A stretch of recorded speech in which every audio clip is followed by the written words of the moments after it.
It's by-elections in various wards today across the country, and SABC reporter Nosipho Mncube is stationed at Rust Ter Vaal. Nosipho, a very good morning to you. What are you witnessing there this morning? Very good morning to you, Blaine, as well as viewers. As you have mentioned, we're at the Rust Ter Vaal Community Hall, where I had been stationed here since the early hours of this morning. Very little activity taking place here. Not too many people that we've seen making their way to cast their votes. As I had mentioned earlier, that Ward 16 is one of the 3 wards that are up for grabs with the local by-elections. But I have managed to find a woman who is a resident here and has just cast a vote, just to speak to me about issues that they are facing here in Rust Ter Vaal, as well as the expectations she has now that she has cast a vote, and with regard to the leadership that will be taking charge of this local municipality. And I have with me Lucille Miller. Thank you so much, ma'am, for speaking to us. You've been staying here for 35 years, like we've just mentioned, more than 35 years. Just speak to me firstly about the issues you are facing as residents here in Rust Ter Vaal. Ek bly nou jare in Rust Ter Vaal. Goeiemôre almal. Ek bly jare in Rust Ter Vaal by die flats. Hulle noem dit die flats. Maar ons bly met asbestakke. ANC leaders het jare terug toe hulle gekom en beloftes gemaak. Hulle het foto's geneem, gesê dat hulle gaan die huise vervang, die dakke vervang. As julle kan ingaan by baie van die huise, dan sal julle sien dat baie van die mure is gekrak. Die asbestakke maak die kinders siek, dit maak vir ons siek. En nog 'n ding, as dit reën, het ons baie probleme, want die dakke, dit lek in. 2017 het ek my huis in 'n brand verloor. En een uit die gemeenskap het gekom om my te kom help. Niemand het gekom nie. Soos ek sê, my huis het afgebrand 2017. September, August maand. Dis die 14de het my huis afgebrand. September maand, die 9de, toe hy my dak af. Ek sê mense het net gepromis, hulle gaan help, hulle gaan help. Elke keer moet jy kom en jy moet vir hulle vote. Jy weet nie eens weer vir wie moet jy vote nie. Want almal, as hulle die lekker trein ry, dan vergeet hulle van jou. Soos ek sê, as jy binne in die huise kan gaan kyk hoe lyk dit. Die mure is vrot. Die dakke is vrot. Ek moes mense kry om die dak vir my op te sit. En ek moes die persoon betaal het, want hulle het dit nie verniet gedoen nie. En ek werk ook nie vir 'n miljoen rand nie. Geld wat ek voor werk is change. Maar uit die change het ek gesien wat kan ek doen. Om Poleni het beloof, toe die huis afbrand, dat hulle die plek sal kom regmaak. Maar niemand het gekom nie. Ek moes iemand kry, en iemand uit die gemeenskap het voorgestel om die plek vir my reg te maak. En sy naam is Justie. En ek sal altyd dankbaar wees vir hom. En mag die Here met hom wees. Baie dankie. Thank you very much. That's Lucille Miller, who says that she has been staying here for over 35 years. The flats that she's currently residing in have asbestos, the roofs rather filled with asbestos, and that has resulted in children becoming sick, the elderly staying there becoming sick. She says that officials from the ANC many years ago had come to the houses to inspect them and see what exactly is going on, but since then they haven't received any assistance. You saw her there getting a bit emotional about the impact that these flats or these places that they are currently residing in have had on them, and hoping that the vote that she has cast now will bring change that will hopefully improve her life, as are many thousands of South Africans who will be casting their votes today. But I also have another gentleman with me here who says he has been living in Rust Ter Vaal for all his life. Gerald, thank you for speaking to us as well. You can give us a different perspective of the issues or the challenges that you are facing, or perhaps just shed light on the challenges that the community at large is facing. Yes, there are some of the challenges, madam, but we must also be acknowledged and also understand There are a lot of developments since 1994 when the ANC take over Rust Ter Vaal, and so a lot has been done. And before, nothing has been done. I can show you. One of your colleagues yesterday went to a beautiful stadium. There was no such kind of a stadium in the entire city bank like this one built in Rust Ter Vaal. Our library is a beautiful library. We've got a nice high school that are coming. So a lot of has been done. So I cannot say really that the ANC done nothing. The ANC done a lot according to me, and thank you to the ANC. You know, the problem is that we are being controlled as a ward by the DA, and now for the past 15 years they didn't call any public meetings to involve the community, and the excuse always is because of Mfuleni is being controlled by the ANC. But when it comes to the other suburbs where the DA is in charge, including this place, in council settings, they only talk about the suburbs. Services must go to the suburbs, and they exclude Rust Ter Vaal. Even I can go so far to tell you about the squatter camp that is here. The premier was here some 2-3 years ago. It was being promised that 3,500 houses are going to be built for the people of Rust Ter Vaal. And it's been a long time. Community members was sick and tired of waiting and keep on waiting.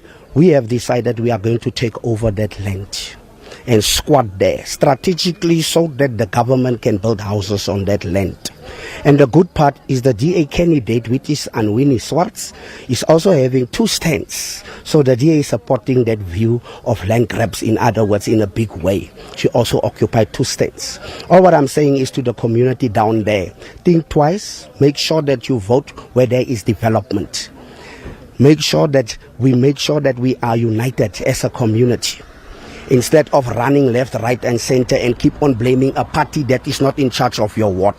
The ward is being run by the DA, as I said. They must keep on hammering on the DA and keep the DA on their toes, but they didn't do that. But based on that, I'm going to close now. I think we are going to win as the ANC, although I don't have an ANC regalia and t-shirt on. I already cast my vote, as you can see. So we are going to win. We've got confidence to win. Thank you.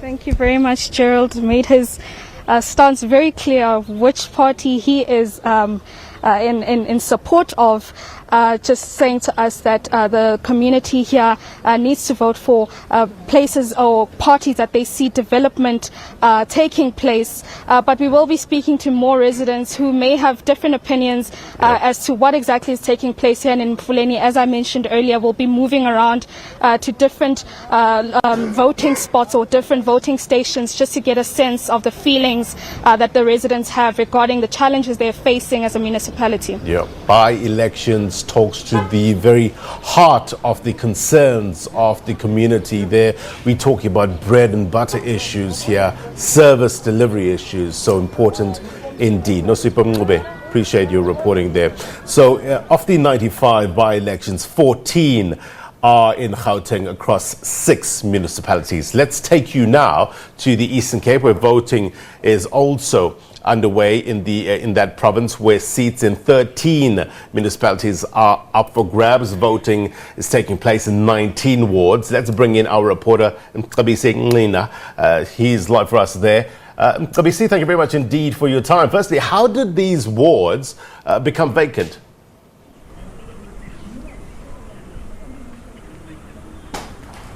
It's various issues, Blaine. The first one is the death of councillors in most of the cases, and also secondly, I think in 2 wards across the 2 municipalities, some of the councillors resigned due to personal issues. But one of the things that have been very interesting in the Eastern Cape of how these wards became vacant is that the MEC of corporate governance in the province, Xolile Ngqina, has expelled a number of councillors due to misconduct, such as some of these councillors probably have been accused of committing fraud in terms of traveling arrangements. Some of them, they've participated in illegal land invasion. If you look in one of those municipalities in the Walter Sisulu municipality in Alwal North, 4 ward councillors were expelled by the MEC. And also another interesting issue that will be keeping an eye on when it comes to these vacant wards is here is in Mahlati, where my colleague Abongile Yankees is also following up on that story, where another councillor was expelled by the MEC of Cooperative Governance, but that councillor actually still challenging that matter. He went as far to the Grahamstown High Court to challenge the MEC, saying that his expulsion as the councillor was illegal, as he was democratically elected by the voters. So the MEC does not have any authority to expel him. But that judgment came last week, where it actually ruled in favor of the MEC, which made the things a little bit difficult for the ANC to went on a robust campaign in that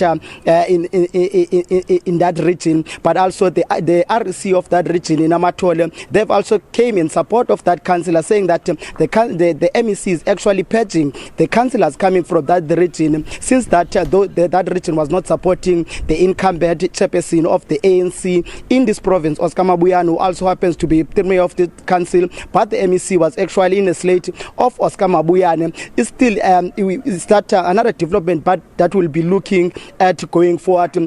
Some of the issues that will, or questions that will be raised, is what's going to happen if that councillor that was expelled is going to appeal that judgment and win that judgment after this by-election, and also what's going to happen to the current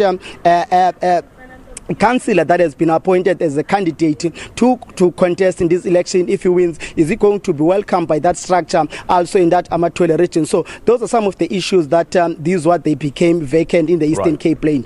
So those issues notwithstanding, the voters will have the final say. What are they concerned about in that area?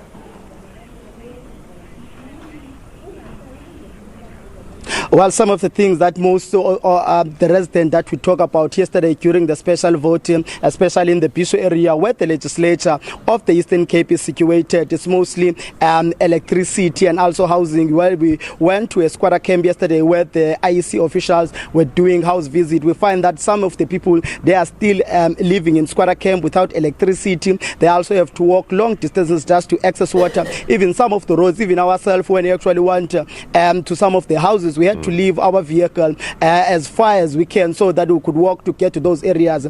So those are the things that most of these residents are concerned about in the Eastern Cape. But it's not just only the roads that are affecting the residents in the Eastern Cape. When I was speaking with the IEC provincial electoral officer yesterday, she was actually praying that if the weather could improve. Yesterday we had light showers of rain, which made it difficult for some of the IEC officials to access this voting station due to appalling road condition exacerbated by that weather that we had yesterday. So those are some of the issues that the residents will be looking at when they are actually casting their ballot today. Right, so voting was set to get underway about 2 hours ago.